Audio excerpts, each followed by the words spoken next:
बोलो संत शिरोमणि आचार्य गुरुवर श्री विद्यासागर जी महाराज की जय। परम पूज्य मुनि श्री प्रणम्य सागर जी महाराज की जय। आज संघ का समाधान के इस क्रम में श्री JK जैन कृष्णनगर दिल्ली से पूछ रहे हैं, गुरुदेव नमोस्तु। मैं गाथा नंबर 632 में तीर्थंकर प्रकृति का बंध करके युगपद एक समय में छपक श्रेणी चढ़ने वाले जीवों की अधिकतम संख्या 6 बताई गई है और उपसमकों की संख्या छपकों से आधी होती है, तो क्या तीर्थंकर प्रकृति का बंध करने वाले जीव भी उपसम श्रेणी मान सकते हैं? कृपया मार्गदर्शन करें।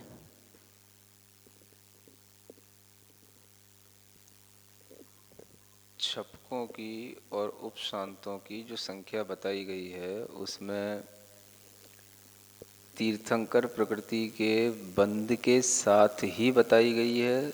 ये आप स्पष्ट रूप से पहले देख लें, और अगर वह संख्या आपने देख ली है तो यह भी जानने में रखें कि उपसम श्रेणी पर आरोहण तीर्थंकर प्रकृति के बंध के साथ हो सकता है, लेकिन जिस भाव में तीर्थंकर बनना है, जिस भाव में तीर्थंकर नाम कर्म का उदय होना है, उस भाव में वह उपसम श्रेणी पर नहीं चढ़ते हैं। यानी जिस भाव में उन्होंने तीर्थंकर प्रकृति बांधी है, जैसे आदिनाथ भगवान के विषय में आता है कि उन्होंने अपने पूर्व जन्म में तीर्थंकर प्रकृति का बंध जब किया, मुनि अवस्था में थे, तो वह उपसम श्रेणी पर आरोहण किए, है ना, तो उस अपेक्षा से बन जाता है। लेकिन जो उसी भाव में तीर्थंकर होना चाहते हैं, होते हैं, उनके लिए वह उपसम श्रेणी से गिरना संभव नहीं होता, क्योंकि उनका चरित्र कभी भी प्रतिपाती नहीं होता, ऐसा जानना चाहिए। नमोस्तु गुरुवर। अर्पित जैन मुंबई से पूछ रहे हैं, गुरुवर असली में सच्चा सुख किसमें है? क्या इच्छाओं के अभाव में ही सच्चा सुख है या इच्छाओं के पूर्ण होने में सच्चा सुख है? कृपया मार्गदर्शन करें। नमोस्तु गुरुवर। इच्छाओं के अभाव में सच्चा सुख है या इच्छाओं के पूर्ण होने में सच्चा सुख है? ये जो आपने प्रश्न किया है, ये प्रश्न ही अपने आप में थोड़ा अधूरा सा है या कुछ गलत सा है ना? क्योंकि अगर आप सच्चा सुख जानते हैं तो सच्चा सुख इच्छाओं की पूर्ति से नहीं हो सकता। वो तो वैषयिक सुख कहलाता है, इंद्रियक सुख कहलाता है। जो इच्छाओं की पूर्ति से होता है उसे बोलते हैं इंद्रिय सुख। तो वह इंद्रिय सुख कभी भी तृप्ति कारक नहीं होता है। इच्छाओं की पूर्ति होने पर भी उससे कभी भी तृप्ति नहीं होती है। तो जिस सुख से कभी तृप्ति ना हो उसे कभी भी सच्चा सुख नहीं कहते हैं। इसलिए हमने कहा कि आपने प्रश्न थोड़ा सा हल्का सा गलत सा किया है। सच्चा सुख कभी भी इच्छाओं की पूर्ति से नहीं होता, इच्छाओं के अभाव से होता है। तो आप ये ना सोचें कि इच्छाओं का अभाव कर लेंगे तो हमें सुख मिलेगा, है ना। सुख तो मिलेगा, लेकिन वह भी सच्चा सुख हो जरूरी नहीं है, क्योंकि आपको पता ही नहीं अभी सच्चा सुख क्या है। तो इच्छाओं का अभाव भी आपने कर लिया, लेकिन आपको पता नहीं है सच्चा सुख क्या है, तो उसकी भी अनुभूति हो जाए जरूरी नहीं है, इसलिए कह रहा हूं। तो पहले ये जान लो कि सच्चा सुख होता क्या है। जो सच्चा सुख होगा उसको प्राप्त करने के लिए आपको इच्छाओं का अभाव करना होगा, ये निश्चित बात है। लेकिन इच्छाओं के अभाव होने मात्र से ही सच्चा सुख नहीं हो जाता, क्योंकि ऐसा भी देखा जाता है जब किसी व्यक्ति के लिए कोई चीज नहीं प्राप्त होती है तो भी वो अपनी इच्छा मार लेता है। क्या समझ आ रहा है? हाँ? अंगूर मिले नहीं तो लोमड़ी कहती है खट्टे थे, हमें नहीं खाना। ऐसा होता है ना? है? तो ये सच्चा सुख नहीं मिल गया उसको। तो हम समझें पहले कि सच्चा सुख क्या होता है। इच्छाओं का अभाव होना तो एक सच्चे सुख को पाने की प्रक्रिया है, लेकिन जब हमें पता ही नहीं होगा सच्चा सुख क्या है तो इच्छाओं के अभाव से भी कुछ नहीं होगा। तो इसलिए इस कथन को ध्यान में रख करके पहले समझ लें कि सच्चा सुख क्या है। वो मिलेगा तो इच्छाओं के अभाव से मिलेगा, ये बात निश्चित है।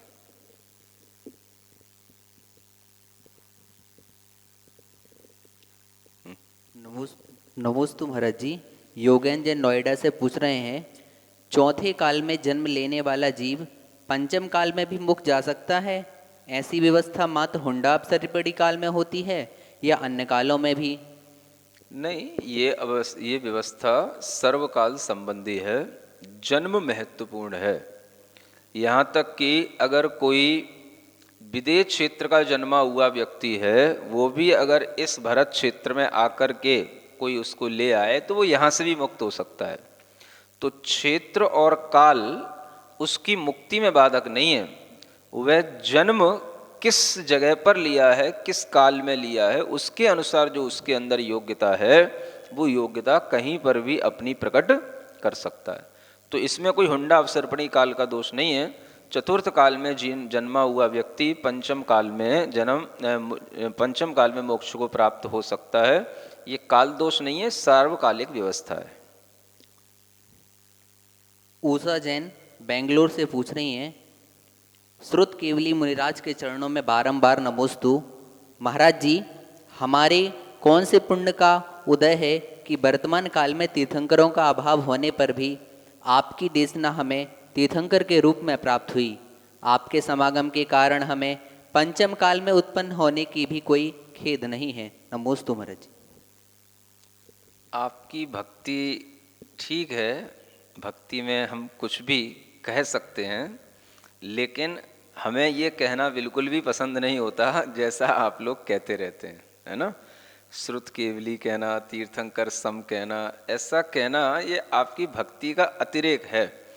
ऐसा किसी के साथ भी नहीं कहना चाहिए। मैं आपको एक इतनी बात कहना चाहता हूँ, क्योंकि सदृशता भी तब होती है जब कुछ उसमें उस तरह का कुछ भी गुण दिखाई दे, है ना। अब कहाँ श्रुत केवली और कहाँ आजकल का ज्ञान, है ना, कहाँ तीर्थंकरों का प्रभुत्व और वैभव और कहाँ आजकल के लोगों की छोटी सी महिमा। तो ये हमारी भक्ति का अतिरेक हो सकता है, लेकिन हम अपनी भक्ति को बनाए रखें, अच्छी बात है। लेकिन ऐसा ना समझें कि ये शब्द हमें बड़े अच्छे लगते हैं या हम इन भक्ति से कुछ अच्छा समझते हैं, ऐसा आप समझने की कोशिश ना करें। नमोस्तु महाराज जी। डाली जैन जबलपुर से पूछ रही हैं, मेरी शंका साथ से संबंधित नहीं है, किंतु मैं आपसे समझना चाहती हूँ कि कोई चीज़ हम खाते नहीं हैं लेकिन कभी और हमारा त्याग भी नहीं है, तो दोष कैसे लगता है? इसमें नियम लेने या त्याग का क्या महत्व है? सामान्यतया जो भी नियम या त्याग होते हैं वो जिस जिस भूमिका में जिस जिस व्रतों के साथ होते हैं, वो त्याग उस व्रतों के साथ ही मान लिए जाते हैं, है ना। अब अगर मान लो आपने अड़ुव्रत ले लिए हैं, तो अड़ुव्रत लेने पर अपने आप ये भूमिका बन जाती है कि आपके लिए मद्य मांस मधु का सेवन नहीं होगा, भले ही आपने त्याग नहीं किया हो, क्योंकि अड़ुव्रत ले लिए। तो इसी तरह से जिस भूमिका में जितनी हमारी कसाय का त्याग होगा, उस संबंधी उन वस्तुओं का त्याग भी बन जाता है। गृहस्थ के साथ में क्या होता है कि वह कसाय का त्याग नहीं कर पाता, इसलिए अपनी हर एक उपभोग में भोग में आने वाली वस्तु को निमित्त बना करके अपनी कसाय को मंद करता है या त्यागता है। इसलिए उसको बाहरी वस्तु का आलंबन लेना पड़ता है, क्योंकि उसका उस वस्तु का त्याग नहीं होने से उस संबंधी कषाय का सद्भाव है, और उस कषाय के सद्भाव से उसको होने वाला आश्रव भी निरंतर होता रहता है। इसलिए उसके लिए चाहे वो भोजन के योग्य वो वस्तु होते हुए भी अगर वो नहीं भी खाता है, तो भी उसके लिए उसका आश्रव इसलिए हो जाता है क्योंकि उसके लिए खुद स्व आश्रित होकर के उस वस्तु का उपभोग करने की कोई मनाही नहीं है। जब उसे मिल जाएगी वो वस्तु, वो उसका सेवन कर लेगा। तो इसलिए उस कसाय का सद्भाव होने से उसको उसका आश्रव होता रहता है, ऐसा समझना चाहिए। आखिरी की शंका के रूप में सुभी जन सागर से पूछ रही हैं, नमोस्तु महाराज जी, मेरी एक शंका है कि कुछ लोग नियम संयम से रहते हैं, तीर्थ करते हैं, स्वाध्याय प्रवचन सब होता है, पर मन के भाव क्यों सही नहीं होते? जिसने उनके लिए जीवन भर पालन पोषण किया, अपना सब दिया, आज वृद्धावस्था में उनके लिए कर्तव्य की बात तो दूर, दया भाव भी नहीं आते। दया तो धर्म का मूल है ना, तो फिर ऐसा क्यों? नमोस्तु गुरुवर। देखिए, व्यक्ति जिसको धर्म समझता है वो धर्म उसका क्रियाओं से संबंधित रहता है। हम ऐसा हमेशा अपनी बुद्धि में मान करके चलते हैं और ऐसा ओढ़ करके चलते हैं कि ऐसा कर लेंगे तो धर्म हो जाएगा, तीर्थ कर लाएंगे तो धर्म हो जाएगा, मंदिर चले जाएंगे धर्म हो जाएगा, है ना, स्वाध्याय कर लेंगे धर्म हो जाएगा। ऐसा हमने अपनी बुद्धि में इस सब धर्म को ओढ़ रखा होता है, धर्म को ओढ़ लिया है ना। एक धर्म को ओढ़ना होता है और एक होता है धर्म के साथ जीना। तो धर्म के साथ जो व्यक्ति जिएगा वो भीतर से इस तरह के दया आदि भावों से सहित होगा। उसके अंदर जरूर दूसरों की सेवा करने का, दया के भावों के साथ में दूसरों के प्रति अनुकंपा का भाव रखना, ये सब उसके अंदर अवश्य होगा। तो जब व्यक्ति भीतर से धर्म से सहित होता है तो वह अपने गुण दोषों का विचार करता है। और जब व्यक्ति केवल इतना ही सोच लेता है कि ये कर लेंगे तो हम पे धार्मिकता का एक भाव आ जाएगा या टीका लग जाएगा हमारे ऊपर कि ये भी धर्म, हम भी धर्म कर रहे हैं, हम भी धर्म कर रहे हैं, हम भी धर्म कर रहे हैं, तो व्यक्ति कई बार अपने टीका लगाने के लिए भी धर्म के इस तरह के आयामों से जुड़ा रहता है और धर्म को ओढ़ता रहता है। तो ये धर्म का ओढ़ना कहलाता है, ये धर्म के साथ जीना नहीं कहलाता। तो इन दोनों में अंतर समझें। धर्म के साथ जो व्यक्ति जिएगा वो दया, धर्म, वात्सल्य भाव आदि को सबको धारण करने वाला अवश्य होगा। कमती बढ़तीपना हो सकता है, कुछ उसकी कसायों की अधिकता के कारण से वह अपने उन भावों में अधिक तीव्रता नहीं ला पाता, ये बात अलग है, लेकिन वो जानता जरूर है कि ये भी हमारे लिए कसाय भाव है और ये उचित नहीं है। तो इस तरह से जो जानकार व्यक्ति रहता है वो अपनी कसायों को कंट्रोल भी कर लेता है और वही धार्मिक कहलाता है।